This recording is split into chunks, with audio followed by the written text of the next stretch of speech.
Sziasztok, Anzsi vagyok! Üdvözöllek titeket újra itt! A mai videómban szeretném nektek bemutatni, hogy hogyan lehet elkészíteni a tökéletes tejberist. Ugyanis, ugye, mint a legtöbben, mindig úgy csináljuk, hogy szemre. Ezért soha nem lesz egyforma tejberizsünk, mert mindig szemre jó lesz az ennyi, meg annyi, stb. Úgyhogy most megmutatom nektek, hogy hogyan lehet ezt elkészíteni. Ugye nagyon fontos, hogy minden konyhában legyen egy konyhai mérleg és mérőpoharak, mert az nagyon sokat tud segíteni abban, hogy pontosan kimérjük az alapanyagokat. Én nagyon sokat kísérleteztem ezzel a tejberizs recepttel, úgyhogy remélem nektek is sikerülni fog ez alapján elkészíteni. Lássunk is hozzá a tejberizsünkhöz. Tehát a tökéletes tejberizshez kelleni fog fél liter tej, 150 g rizs, ami elsőre kevésnek hangozhat, de higgyétek el, elég lesz. Egy evőkanál vaníliás cukor, vagy egy csomag vaníliás cukor, és egy evőkanál cukor, ez ugye ízlésünknek megfelelően kell ízesíteni.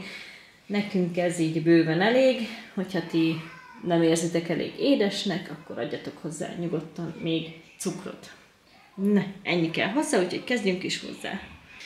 Először is egy edénybe belöntjük a tejet.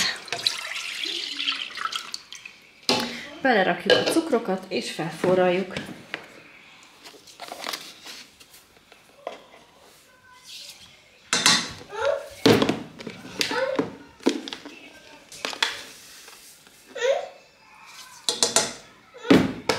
Mehet is a gázra.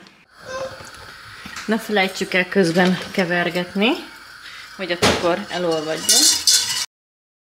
És ami még a lényeg a tejberizsnél, hogy mindig ilyen nagy aljú edénybe főzzük, és alumínium edényben, már ha mondhatok ilyet, fémedényben, mert ha mondjuk zománcosban főzzük, akkor nagyon gyorsan leég. Nyilván abban is van, aki meg tudja főzni, de ebben sokkal egyszerűbb, kevésbé fog leragadni vagy leégni a tejberizs. Na most várjuk, hogy felforjon a tej. Na tehát, amikor így megindul, gázt levesszük,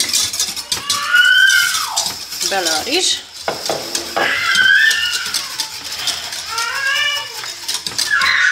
és körülbelül 10 percig fogom főzni. Ez egyébként jászmin rizs, és ennek 15 perc kell. 10 percig fogom ebben főzni, aztán lefedem, és további 10 percet fogom állni hagyni a saját gőzében. Mutatom, milyen rizs állagig kell főzni.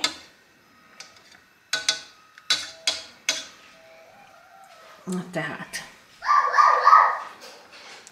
Addig kell főzni, amíg már nem átlátszó.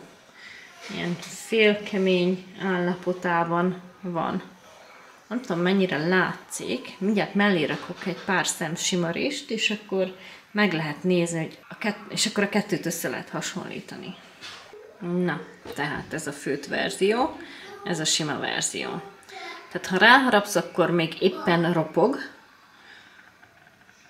és körülbelül eddig az állagig kell főzni, innentől kezdve még 10 perc a fedő alatt, és el is készül a tejberizsünk. Na, ha letelt a 10 perc, akkor kicsit folyik rajta még a lé, de az teljesen normális. Keverjük össze.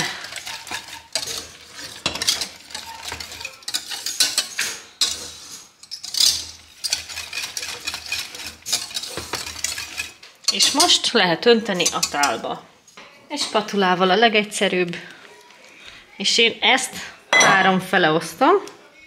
Hogyha mind a 4-en eszünk, akkor 1 liter tejből csinálom, és megduplázok mindent. Tehát 1 liter tej, 300 g rizs, 2 cukor és 2 vaníliás cukor. De mondom, ez ízléseteknek megfelelően kell, hogy történjen, ez az ízesítés. Nekünk ez jött be, ez vált be.